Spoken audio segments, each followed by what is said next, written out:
Good Night, Owl by Greg Pizzoli. Owl was settling into bed when he heard a noise.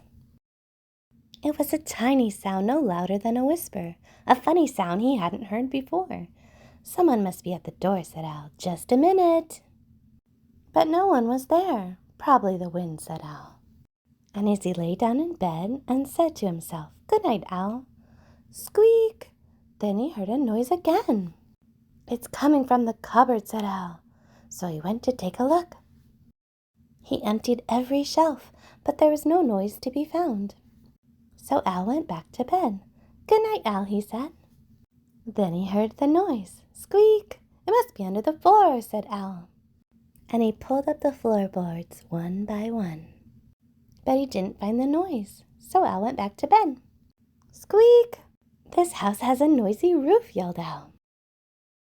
And he took down the roof. There, said Owl, no more noise. Owl got back into bed, the stars and the moon shining down where his roof used to be. Good night, Owl, he said. But Owl didn't close his eyes. He didn't dare. He knew that any second he would hear the noise.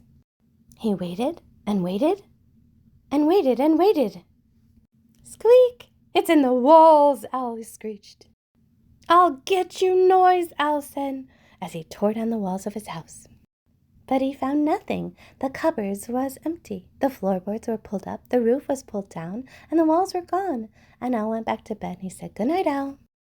Then he saw the noise. Squeak! Owl smiled. He said, Good night, noise. And they went to sleep. The end.